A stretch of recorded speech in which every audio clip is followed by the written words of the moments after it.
10장. 이에 사무엘이 기름병을 가져다가 사울의 머리에 붓고 입맞추며 이르되, 여호와께서 내게 기름을 부으사 그의 기업의 지도자로 삼지 아니하셨느냐. 내가 오늘 나를 떠나가다가 베냐민 경계 셀사에 있는 라헬의 묘실 곁에서 두 사람을 만나리니 그들이 내게 이르기를, 내가 찾으러 갔던 암나기들을 찾은지라. 내 아버지가 암나기들의 염려는 놓았으나 너희로 말미암아 걱정하여 이르되, 내 아들을 위하여 어찌하리요 하더라 할 것이요. 내가 거기서 더 나아가서 다볼 상수리 나무에 이르면 거기서 하나님을 배우려고 베델로 올라가는 세 사람을 만나리니, 한 사람은 염소 새끼 셋을 이끌었고, 한 사람은 떡 세 덩이를 가졌고, 한 사람은 포도주 한 가죽 부대를 가진 자라. 그들이 내게 문안하고 떡 두 덩이를 주겠고 너는 그의 손에서 받으리라. 그 후에 내가 하나님의 산에 이르리니 그곳에는 블레셋 사람들의 영문이 있느니라. 내가 그리로 가서 그 성읍으로 들어갈 때 선지자의 무리가 산당에서부터 비파와 소고와 저와 수금을 앞세우고 예언하며 내려오는 것을 만날 것이요. 내게는 여호와의 영이 크게 임하리니 너도 그들과 함께 예언을 하고 변하여 새 사람이 되리라. 이 징조가 내게 임하거든 너는 기회를 따라 행하라. 하나님이 너와 함께 하시느니라. 너는 나보다 앞서 길갈로 내려가라. 내가 네게로 내려가서 번제와 화목제를 드리리니 내가 네게 가서 내가 행할 것을 가르칠 때까지 7일 동안 기다리라.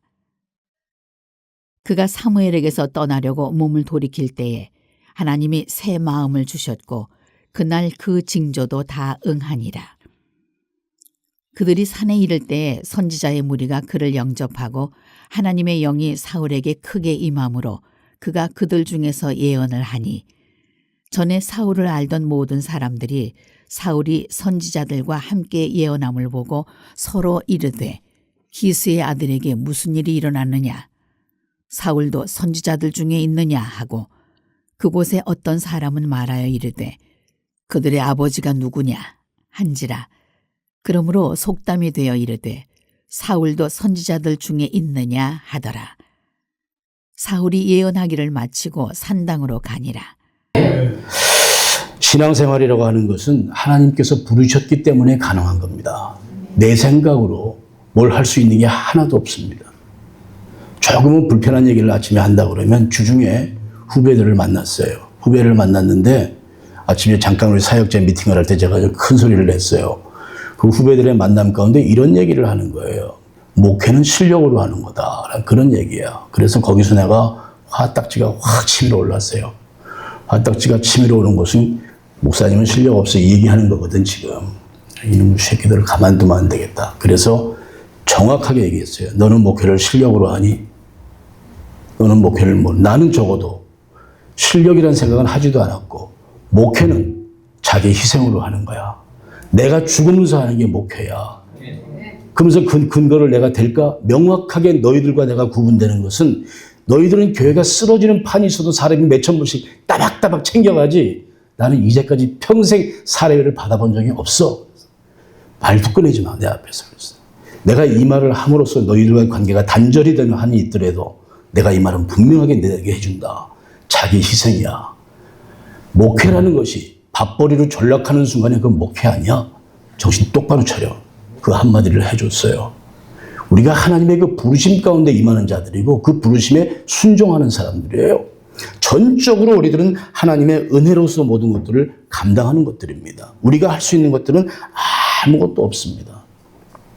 부르심이라고 하는 것 자체가 하나님의 절대적인 주권 역사잖아요.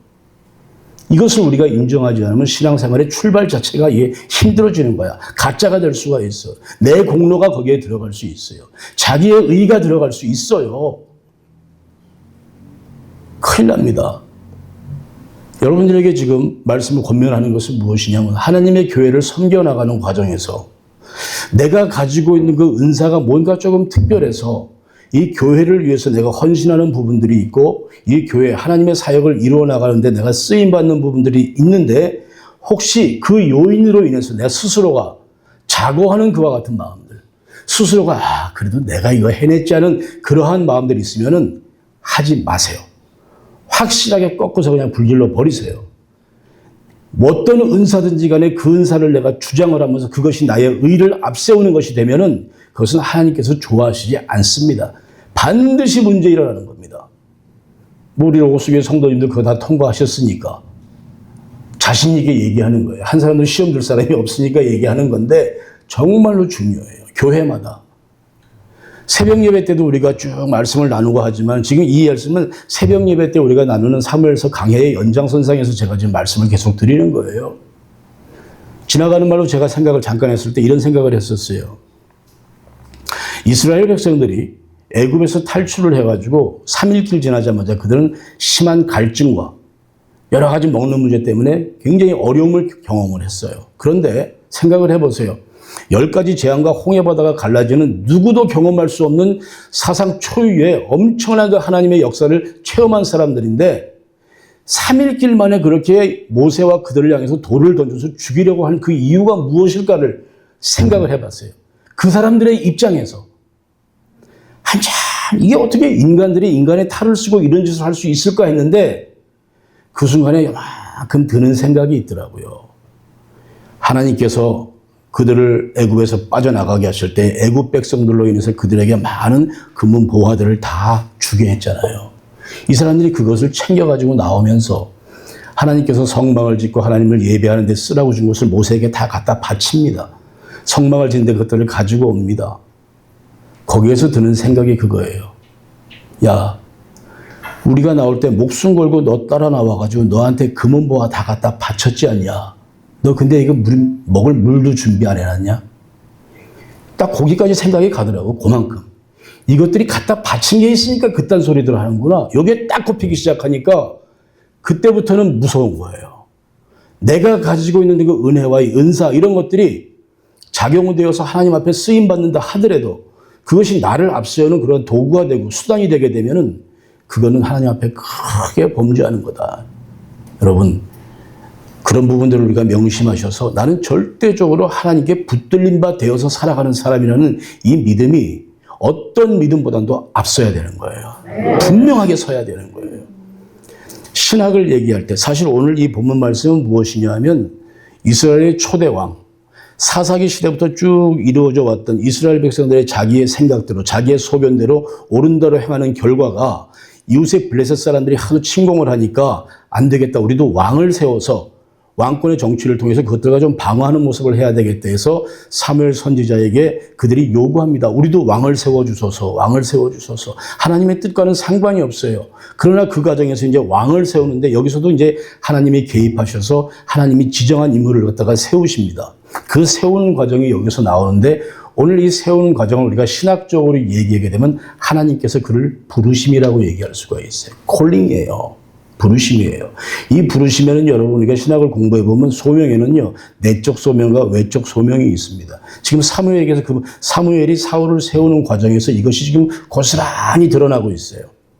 내적인 소명이 있고요, 외적인 소명, 하나님의 사역을 감당하기 위해서 부르심 받은 이런 것들. 그리고 결과적으로 마지막으로 이 소명을 이루어 나가는데 이 소명을 감당할 수 있는 그 열매가 분명히 보여져야 되는 거예요.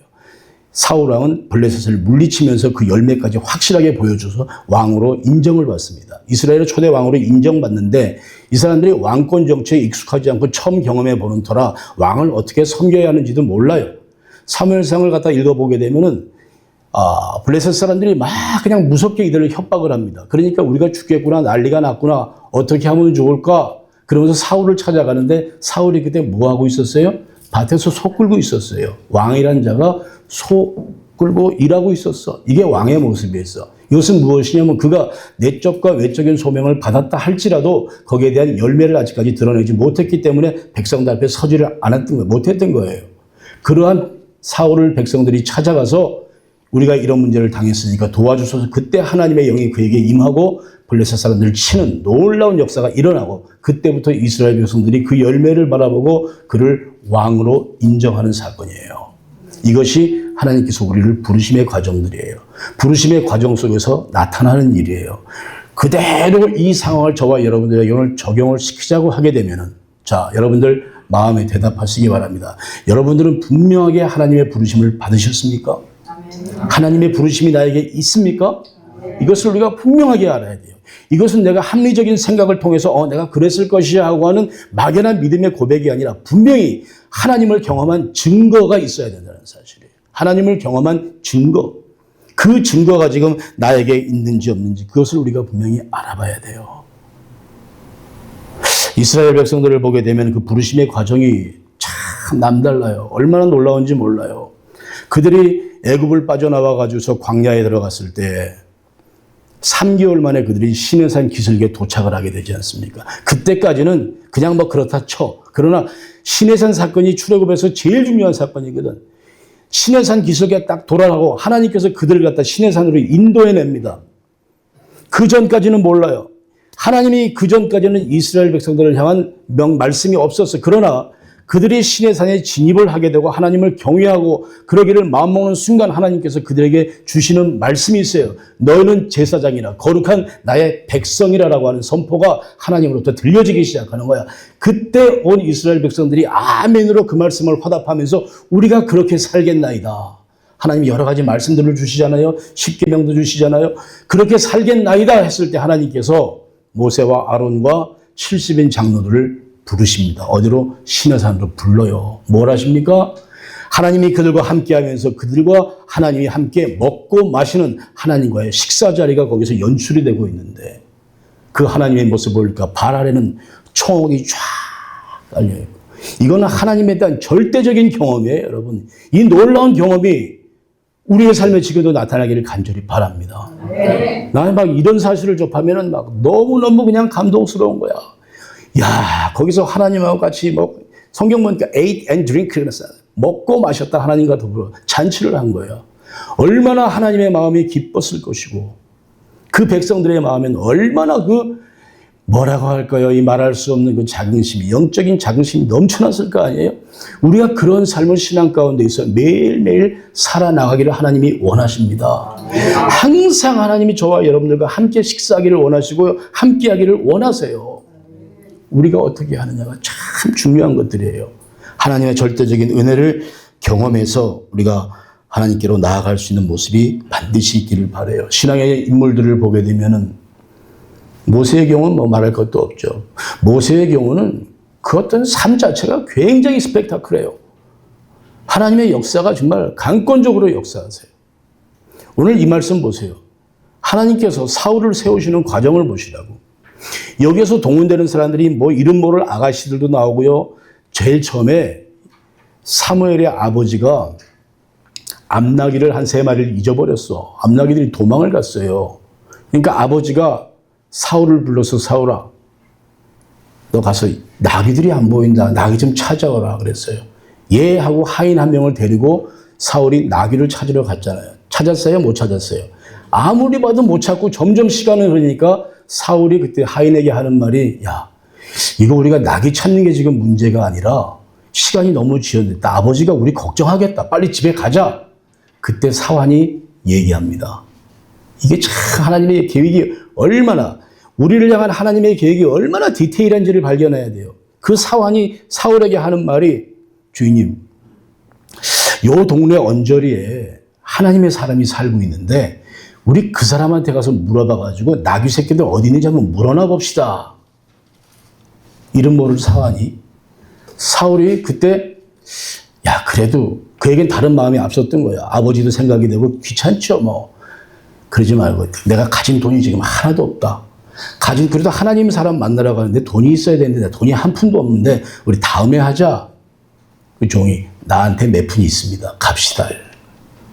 그래가지고 할 수 없이 콕 껴가지고 사무엘 앞에 가게 되는 거예요. 사무엘 앞에 가게 되는데 거기에서도 마찬가지예요. 두 동네에 사는 이름 모를 아가씨들이 그냥 막 내려오면서 이 사람들에게 하나님의 사람에 대해 물어보지도 않았어. 그 사람 여기 살아요. 그러니까 얘 저기 가면 살아요가 아니라 얘 사는데 그 사람이 오늘 저녁에 잔치가 있고요. 조잘조잘 얘기되면서 그 사람의 사무엘의 동선을 다 알려줘요. 여기서 여러분 우리를 향하신 하나님의 은혜와 사랑이 이와 같이 디테일하다는 것을 발견할 수 있어야 되는 거예요. 이름 모를 사람, 그 사람들 성경에 이름도 없어요. 그러나 하나님께서 그 일을 준비하실 때는 야, 하늘에서 작전회의가 얼마나 디테일하게 일어났을까 그 생각이 드니까 막 기분이 좋은 거야. 기분이. 야, 하나님께서 나를 향해서 이렇게 디테일하게 계획을 짜고 계시는구나.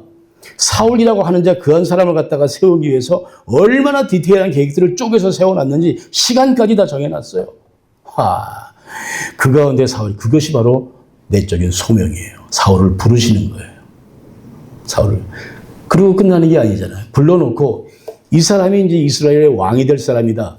사무엘 선지자가 미스바로 온 이스라엘 사람들 뻑하면 미스바로 모이잖아. 다 불러 모아가지고 제비 뽑기에. 결국은 막 12지파 가운데 베냐민 지파가 선정이 되니 그 지파에서 사울이 마지막으로 딱 올라서는 거예요. 이게 외적인 소명이에요. 증거가 드러나는 거예요.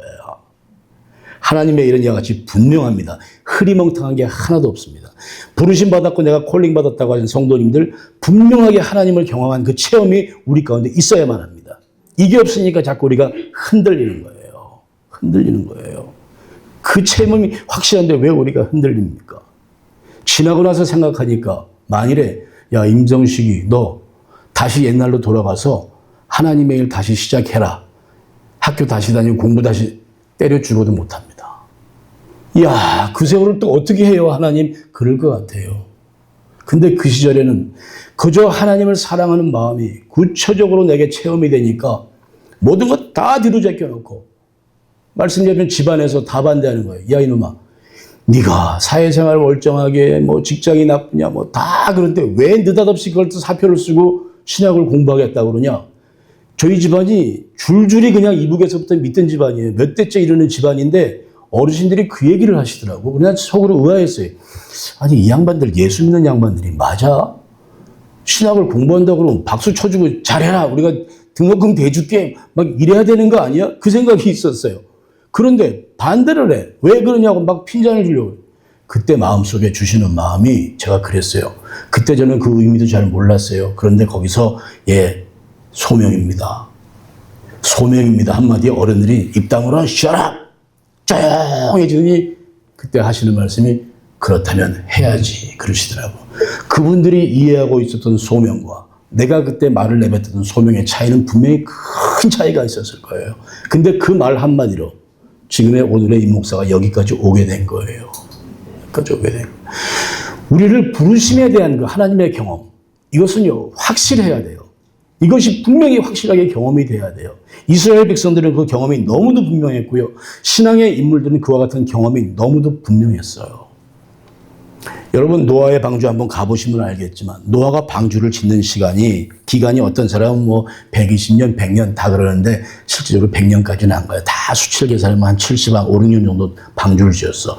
75, 6년이 짧으냐고. 거기 가가지고 목사님들 토론하는 거 보면 야 100년이 마저 이딴 짓들 하고 앉아있는 거야. 거기서 내가 저것들 뒤통수를 그냥 한 대씩 갈겨버릴까? 그게 중요한 게 아니잖아. 그 세월 동안 하나님과의 그 약속, 그 부르심의 그 소망 이런 것들을 끝까지 붙잡고 그 일을 감당해 나가는 그 노아의 그 믿음을 우리가 함께 봐고 그것에 대해서 우리가 우리 자신을 비춰봐야 되는데 이거 뭐 조금 성경 본다는 친구는 스스 쪼개가지고 아니야 그 몇 년이야 그래. 에이 하나 멋쩍어서 머리 빡빡 긁고 앉아있고 이딴 짓들을 하고 앉아있는 거예요. 여러분 이 신앙생활은 우리가 그렇게 할 수 있는 것들이 아니에요. 노아가 경험했던 하나님의 경험은 어떠한 것이었을까? 이것을 분명히 우리가 알아야 되고 그 경험이 오늘날 나의 경험이 되게 해주세요. 이와 같은 기도가 우리의 삶 가운데 끊이지 않아요. 그럴 때 비로소 노아가 방주를 완성을 했잖아요.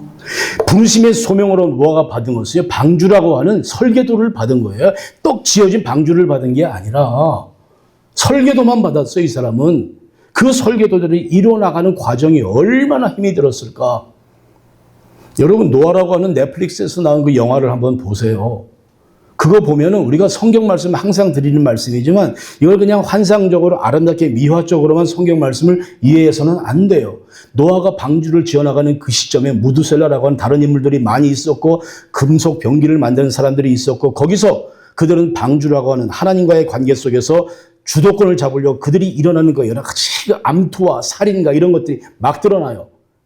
모든 시대가 그러해요. 하나님의 의를 세워놓은 과정이 하나님이 함께 하니까 이것이 아름답고 잘 될 것이야 꿈깨서요, 여러분. 목숨 건 투쟁이에요, 이것은. 그렇기 때문에 하나님들이 저와 여러분들 영적인 군사로 세웠다는 말씀을 그래서 하시는 거란 말이야. 그 노아가 그 과정 속에서도 방주를 이루어나가면서 그 일을 감당을 하지 않습니까? 굉장히 중요한 일이죠. 아브라함의 경우도 마찬가지입니다. 어느 날 있는데 하나님께 여호와께서 그에게 말씀하시되 본토와 친척 아비집을 떠나라. 오케이, 가겠습니다. 그리고 거기 아브라함이 보따리 싸잖아. 나중에 갈대아우르 쪽으로 들어가가지고서 기근이 심하니까 점점 남방으로 옮겨가서 애굽까지 들어가는 그런 우를 범하더라도 그는 하나님의 그 부르심 앞에 절대적으로 순종하는 그 믿음이 노아에게 있었기 때문에 그가 믿음의 조상이 된 것입니다, 여러분. 오늘 우리의 삶에도 마찬가지예요. 무엇을 말씀드리냐면 저와 여러분들의 삶에 우리가 분명히 부르심을 받았으면 내적인 소명이 있으면 부르심을 받은 자들은 하나님의 사역을 감당하기 위한 그 능력, 하나님의 사역을 내가 감당하겠다라고 하는 그 외적인 소명까지도 분명히 하나님께서 우리에게 주셨음을 분명히 우리가 알아야 되는 거예요. 그 내적인 소명과 외적인 소명을 통해서 우리가 신앙의 열매를 주게 맺어 나갈 때 그 소명이 완전해지는 것이고 우리가 하나님의 사람으로 분명히 세움받게 되는 것입니다. 교회 일이 그렇습니다, 여러분. 많은 사람들이 모이지요. 다 하나님의 부르심을 받았다고 이야기를 하지요.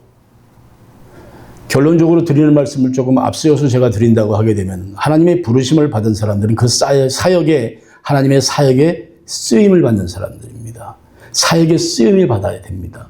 여러분들, 나는 아직까지 이 로고스 교회에서 사역이 없네 하시는 분 손 한번 들 자신이 없지.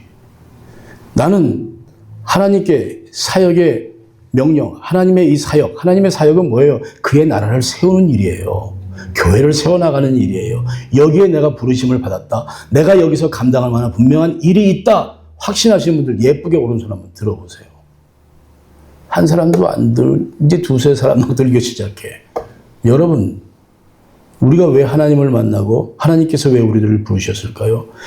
신앙에 나오는 인물들을 보세요. 다 부르심 받은 사람들은 하나님 나라를 세워나가는 일에 목숨 걸었어요. 목숨 걸었어요. 사도 바울이 그러했잖아요. 그 세상 천지 잘났다고 펄펄 뛰던 양반이 다메섹에서 예수를 만나고 나서는 완전하게 변했잖아요. 이방인의 사도로 부르심을 받았다고 스스로가 고백을 하면서 결국 순교까지 하잖아. 순교잖아. 어떻게 죽었어요? 로마에서 목 잘려 죽었어요. 목 잘려 죽었어요. 하나님의 사역을 하는 사람들의 모습이 이와 같은 것이에요. 이러니까 그냥 다 죽으러 갑시다 하는 소리 같으니까 조금 부담은 됩니다. 다 죽자고 하는 소리 같으니까 죽자고 하는 게 아니에요. 하나님의 사역을 생각할 때는 그런 부분들까지 우리가 충분히 생각할 수 있어야 됩니다. 하나님께서 오늘 사울을 부르시고 그를 부르시고 나서 영어의 원문에 보니까 God changed heart 그랬습니다. 사울의 마음을 바꿨다. 하나님이 바꿨다. 하나님이 바꾸신 것을 먼저 고백할 수 있어야 됩니다, 여러분. 내가 예수를 믿어서 세월이 지나가서 내가 이제 점점 더 인격이 완성되어지고 내 품성이 점점 더 좋아지는구나. 누가? 내가 이제 하나님을 만났기 때문에 No. 하나님께서 바꿔주신 것입니다. 네. 하나님이 바꿔주신 것을 믿을 때기 때문에 우리의 믿음이 비로소 서게 되는 거예요. 내가 잘났다고 하나도 없어요. 성경이 말해 God changed his heart 그랬어요. 그의 마음을 완전하게 바꿔주셨다. 새 마음을 주셨다라는 거야. 그 새 마음을 사울이 딱 갖는 순간에 그가 성경 보세요. 얼마나 익사이팅한지 몰라요. 사울이 딱 왔으니까 다른 사람보다 머리가 하나 더 있더라. 단단하게 세우시는 거야. 그것이 하나의 외형적인 모습이긴 하지만 하나님께서 그를 그렇게 세우시는 모습이 우리가 성경을 디테일하게 보게 되면 그런 장치들이 다 있어요. 성경을 디테일하게 봐야 돼. 얼마나 그 모습이 감동적인 모습인지를 몰라요. 그렇게 해서 하나님께서 부르세요. 여러분 신앙생활 하면서 어저께 우리 그 김은석 집사님하고 얘기를 좀 했어요. 집사님하고 얘기를 쭉 했는데 집사님이 그런 얘기 하더라고. 김종규 집사님, 조기현 집사님, 목사님, 제가 그분들을 다 하나님께로 인도했는데 그분들이 지금 너무도 앞서가십니다. 그렇게 얘기를 하세요. 근데 그게 그렇게 앞서가시는 모습들을 보니까 너무도 좋습니다. 얘기를 하는 거예요. 너무도 좋습니다. 앞서가는지 뒤서가는지 모르겠으나 그들에게는 그들만의 특별한 하나님을 경험한 사건들이 분명히 있을 것입니다. 하나님을 어떻게 경험했느냐의 그 차이에 따라서 신앙의 깊이가 차이가 날 수밖에 없어요. 하나님을 어떻게 경험했느냐. 여러분 보세요. 시내산 사건이 이 부르심이라고 하는 사건이 무섭습니다. 나는 왜 무섭는지 말씀을 드릴게. 이스라엘 백성들이 그 광야 생활을 쭉 해나가면서 시내산에서 하나님을 만나가지고 하나님께서 너희는 거룩한 제사장이요 너희는 나의 거룩한 백성이라 얘기했어요. 그 순간에 이스라엘 백성들이 거기에 대해서 아멘 했단 말이야. 우리 표현으로. 아멘 하는 순간에 뭐냐면요. 그들은 광야에서 살던 일반 그런 자들이 아니라 시내산 사건을 통해서 하나님과 그들과의 경계선, 부르심의 그게 경계선이야. 그 선을 그들이 넘어버렸어요. 무슨 말이냐 하면요. 그 선을 넘는 순간에 그들은 이전에 그들의 모든 자아는 다 죽여버려야 되는 거야. 그때부터 그들이 실수하게 되면 하나님께서 진노가 그대로 임합니다. 허락하시는 아주 무섭습니다. 그들에게 임하는 진노가. 부르심이라고 하는 것은요. 이전에 나의 모든 자아가 다 죽어버리고 새롭게 내가 새 사람으로 태어나는 거예요. 하나님 안에서 새로운 생명을 받는 거예요. 그러면 예전의 것은 죽는 거예요. 부르심이 그 죽음의 경계란 말이야. 경계. 이 경계선을 지금 그들이 넘어갔고요. 시내산 사건이 그래서 중요한 거란 말이에요. 나 부르심 받았어요. 대충 말할 게 아니에요. 그 신앙의 경계예요. 얼마나 이것이 막중한 일입니까? 시대가 악하면 악할수록 이게 구원론에 대한 얘기가 진짜 목숨 걸고 주의 종들이 들을 전해야 되는 그 이유가 바로 이와 같은 이유란 말이야.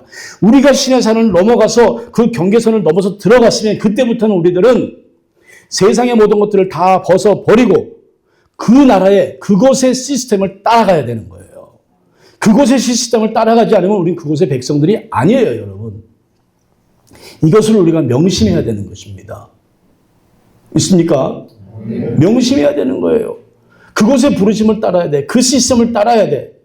여러 번 나누는 말이지만 거기에 대한 매뉴얼대로 우리들은 충실하게 살아야 되는 거예요. 그런데 우리들은 그 매뉴얼을 무시하잖아. 그 시스템대로 살아가지를 않잖아요. 대충 이렇게 하면 되지 않게, 대충 이래도 아버지께서 사랑이시니까 아버지께서 나를 특별히 사랑하시니까. 아이고, 우린 그런 꿈 깹시다. 이스라엘 백성들을 생각해봐요. 계속 지금 그런 생각이 자꾸 나네요.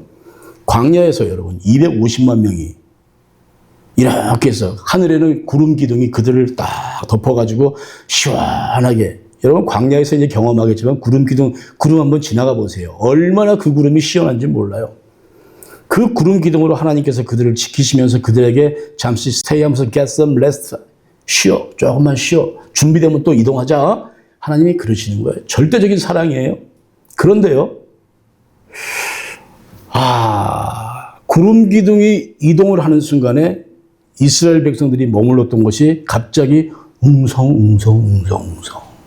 왜? 어저께 여기 텐트 치는 훈련 한번 해봤어요. 여러 사람이 달려들어 텐트 치는데 아주 요란합니다. 250만 명이 그들이 성막을 중심으로 텐트를 치고 있다가 이동할 때 그 텐트를 거둘 때 그 수고가 얼마나겠어요. 옮길 때마다 성막을 옮겨 다시 짓고 하는 그 수고가 얼마나 크겠어요. 여러분, 예배는 노동입니다. 노동이야, 여러분. 여러분 노동할 때 땀 흘릴 때 진실한 땀 흘리라고 하잖아요. 하나님께 그 텐트를 접고 텐트를 피고 이러는 과정들, 또 하나님을 맨날 어깨에 메고 가라고 또 하나님이 말씀하시잖아. 그거 메고 줄 맞춰서 가고 막 이러면서 하는 그 이동, 모든 하나님을 예배하는 게 노동이에요. 이거 쉬운 일 아니에요, 여러분. 절대 쉬운 일 아니에요. 이스라엘 백성들이 그걸 갖다 광야에서 몇 년을 했다고요? 뼈골 다 빠지는 거야, 이게. 40년 동안 텐트 지었다 말았다 이러면서 그걸 다 감당을 했어요. 그것 자체가 하나님의 은혜 아닙니까? 얼마나 귀한 은혜입니까, 여러분? 오늘 우리가 하나님을 예배하는 것도 마찬가지입니다. 그들에게 있어서 예배는 생명이었습니다. 오늘 우리도 마찬가지입니다. 간혹 우리에게 생명이라고 하는 표현이 어울리지가 않으면 예배는 내 삶에 있어서 많이도 말하고 일주일 동안 나의 삶에 있어서 예배는 가장 기쁘고 즐거운 일이다라는 그 고백하에 우리가 하나님께 나와야 되는 거예요. 네. 예배가 불평이 되면 안 돼. 아유, 힘들어 죽겠어. 사랑하는 여러분들, 늘 생각을 하십시다. 하나님이 정말 나에게 다른 모습으로 경험이 돼야 돼요. 참 그건 너무너무 중요해요. 사랑하는 사람이 있어, 여러분. 여러분 다 사랑해 보셨잖아. 사랑하는 사람이 있으면, 어저께도요, 저녁 때 산책을 마치고 이렇게 올라오는데, 키가 자그마한 히스패닉이 요만한 꽃다발을, 참 싼 꽃다발이에요. 그게 내가 봐도 굉장히 싼 거야. 요만. 그걸 이렇게 들고 가는데 그 표정이 얼마나 즐거운지 몰라. 편안해. 안경 쓴 히스패닉이 키도 조그만 사람이 모자 쓰고 아마 퇴근하면서 그 꽃다발을 사가지고 가는 것 같아. 야, 뭐 얼굴에 평안이 보이더라고. 왜? 사랑하는 사람에게 주려고 그러는 거예요.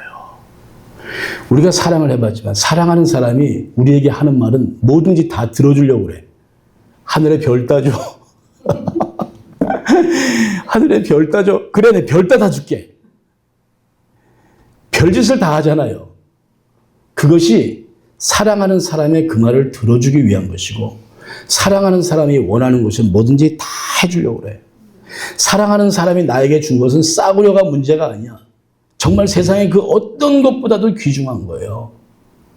여러분, 하나님을 사랑하십니까? 네. 이같이 하나님을 사랑할 수 있기를 간절히 바랍니다. 이게 하나님의 우리를 향하신 사랑이에요.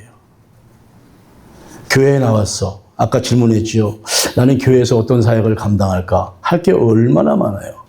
김종규 집사님 아침에 저한테, 주일날 아침에 제일 먼저 저한테 하는 말씀이 있어요. 목사님, 주보 아직 안 나왔어요. 그럽니다.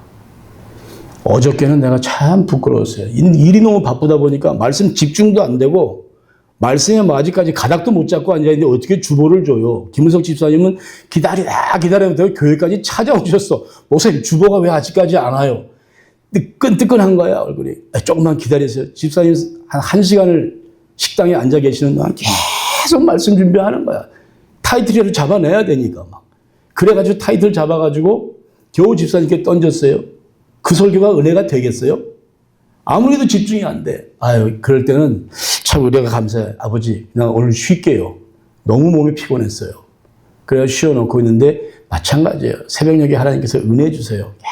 계속. 지금 이 말씀이 그래서 증거되고 있는 거예요, 여러분. 예. 부끄럽더라고. 종규 집사님은 지금 이 안에서 하시는 사역이 있어요. 주일날에는 주보를 받아내서 붙이고 주보를 접는 게 종규 집사님의 사역이에요. 이게 사역이면 별거예요. 하나님의 교회를 세워나가는 데 있어서 구체적인 작은 것 하나보다 큰 것까지. 그렇다고 하게 되면 저와 여러분들의 사역은 분명하게 되는 거예요. 좀 늦게 오셔서 주보를 접지 못한 분은 그 주보 나눠주세요. 사역이야. 어서 오세요. 로고스의 주보입니다. 사역이야. 무슨 뜻인지 모르겠으나 하나님께서 지금 로고스를 늘 이끄셨고, 또 이제 한 달의 자리를 비우는 시간 동안에 어떻게 인도하실 것인가에 대한 기대가 있는데, 아침에 예배실 이렇게 목양실에서 나오니까 박종선 집사님이 어떤 분하고 얘기하다, 목사님 이분하고 좀 대화를 나눠보세요. 그러길래 보니까 중국 사람이에요. 중국인 젊은 패스터예요. 그래서 그 사람이 나에게 이제 우리 여기 스페이스를 좀 쓸 수 있나를 물어보더라고요. 그래서 내가 지금 예배 들어가니까 바쁘다. 우리 교회에 유능하신 분이 계시다. 사라팍이라고. 그분의 전화번호를 적어줬어요. 이분하고 토의해라. 그럼 여기서 정확한 답이 나올 것이고, 그렇게 해서 너희들의 요구를 한번 나눠봐라. 그렇게 해서 메모를 전달해주고 들어왔어요. 그래서 너는 교단이 어디냐 물어보니까 아직은 가정예배를 드리는데 한 20여 분가량이 모인대요. 교회 간판을 보고 찾아온 거야. 예배 공간을 좀 쉐어할 수 있을까를 물어보는 거예요. 저는 그때 드는 생각이 그거예요. 아, 하나님께서 또 로봇을 이렇게 끌어나가시는구나. 여러분, 교회를 세워나가는데 가장 작은 부분이라도, 어떨 때는 이런 마음 주세요. 아침에 바쁘지 않을 때는 바깥에 나가보면 요 옆에 영감님이 그냥 새한테 밥을 얼마나 더럽게 줍니까? 그거. 아, 막 냄새도 더럽게 나고 막 죽겠어. 그럴 때 어떻게 해야 돼요, 내가? 에이, 저걸 물 확 뿌려서 그냥 빡빡 긁어서 다 버려버릴까? 이딴 생각도 하다가 별 생각을 다 하는 거야. 우리 집사님들 아무도 안 하시더라고. 마음들이 좋아서 그래요, 순해서. 근데 썸타임 어떤 날은 제가요, 거기다가 양잿물을 뿌려버렸어요, 그냥. 비둘기 모이에다가. 그러면 비둘기들이 안 오겠지 하고. 또 오더라고. 그거는 포기를 했어요, 이제. 교회를 지나가다가 앞에 학교 아이들이 학교 강의 들으러 들어가면 먹던 병인이 우유팩이 널브러져 있어 길바닥에. 이놈의 자식들 교육을 안 시키나 봐. 그러면 우린 나가서 걔들 학교 들어가면 자 이제는 교회 주변 정화 작업 시간이다 하고 나가서 그걸 갖다 일일이 다 주워야 돼. 항상 깨끗해야 돼. 어느 날인가 그런 것들이 쌓이니까 청소 디파트먼트 직원이 지나가다가 나한테 야 청소 좀 하고 살아라 그러더니 얼마나 창피하든지. 그래서 제가 뭐라 그런지 아세요? It's not my job, your job 그랬어요. 네가 쳐라, 네 잡 아니냐. 고개 흔들면서 지나가더라고. 여러분, 교회를 세우는 방법은 여러 가지가 많이 있어요. 오셔서 특별한 일이 나에게 없구나. 냉장고 문 열면 냉장고 정리라도 하시면 돼. 그것도 사역이야 다. 어느 것 하나 이 하나님의 교회 안에서 이루어지는 사역이 아닌 것이 하나도 없습니다. 작은 일에도 충성하세요. 그렇게 해서 우리가 부르심받은 그 모습들을 갖다가 온전히 행할 때 저와 여러분들이 맡은 그 사역이 우리의 믿음을 확 끌어들이고 일으켜 세워주십니다. 그 믿음 가지고 우리가 하나님의 나라를 함께 이루어갈 수 있기를 바라고, 마지막으로 이제 한 말씀 더 드리면, 하나님을 경험하는 방법들은 우리가 예를 들어서 좋은 광경, 전혀 이제까지 보지 못했던 광경들을 딱 봤을 때 우리에게 막 마음에 오는 감동이 확 있어요. 이야, 대단하네. 세상 사람들은 야, 멋있네. 그러나 우리는 그 가운데에서 하나님을 경험할 수 있어야 됩니다. 이번에 횡단 여행에 참여하시는 우리 성도님들은 하나님을 거기서 경험해야 돼요. 감동과 경험은 틀려요. 하나님을 경험한 사람들에게는요, 반드시 거기에서요, 비전을 발견하게 됩니다. 이번에 이 여행에 함께 참여하시는 성도님들은 그 놀라운 광경 속에서 하나님을 경험하시되 거기에서 구체적이고 확실한 그 비전들을 하나씩 분명히 찾아 나가실 수 있기를 간절히 바랍니다. 이 모습을 위해서 우리는 함께 기도하고 함께 이들을 위해서 세워나가는 일에 더욱더 우리가 헌신할 수 있는 그와 같은 교회가 되기를 간절히 바랍니다. 아버지 하나님, 하나님의 은혜를 간구합니다. 우리 하나님께서 저희들을 부르셨습니다. 그 부르심에